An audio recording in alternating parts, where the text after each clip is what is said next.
મોદી પણ ખેલ નાખવામાં કઈ ખામી નહીં. તરગાળા વાળાની જેમ જ્યાં ઉતરે જ્યાં એની સભા હોય એવો વેહ કાઢે. એ આદિવાસીમાં જાય તો હિંગડા બીંગડા વાળા બટ પહેરે ને, અને ક્યાંક ધોતિયા બોતિયા ઠપકારી લે ને, ક્યાંક પાઘડીઓ પછીની આટી મારી લે ને. હવે એમાં એને એવું કર્યું ને જ્યાં એના રોડ શો હોય એમાં આ બધા સ્ટન્ટ બાજો છે જગદીશભાઈ, બધા સ્ટન્ટ બાજો છે. નૃત્ય કરે ને રજનીકાંત ને પણ ઓછું લાગે એ મોટા મોટા પોસ્ટર લાગે. અને હવે જે કાંતિભાઈએ કર્યું બધા સ્ટન્ટ બાજો જ છે.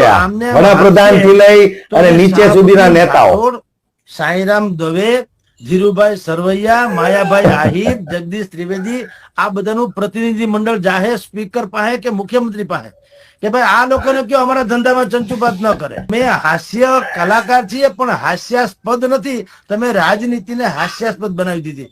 એટલે મોરબીનો પ્રશ્ન વિસાવદર ને પડકાર ને વાંકાનેર પડકાર ઝીલે. તે કોઈ ગજબ કહેવાય. રોડ મોરબી બરાબર છે, સાચી વાત કીધી તમે. મોરબીમાં થયું તો વિસાવદર બિલકુલ બિલકુલ જગદીશભાઈ સાચી વાત છે. ગજબ કહેવાય. કાલ સવારે ઉઠી અને જો ટ્રમ્પ એમ કે ભારત જો રશિયા પાસેથી ક્રૂડ અથવા ઇઝરાયલ પાસેથી ટેકનોલોજી ખરીદશે, મારાથી ભૂંડો કોઈ નથી, તો પબ્લિક સમજે તો ને. ટ્રમ્પ માં તાકાત હોય તો આવે વારાણસીમાં લડી લે. એવું હોય કે વારાણસીમાં ક્યાંથી લડી લે?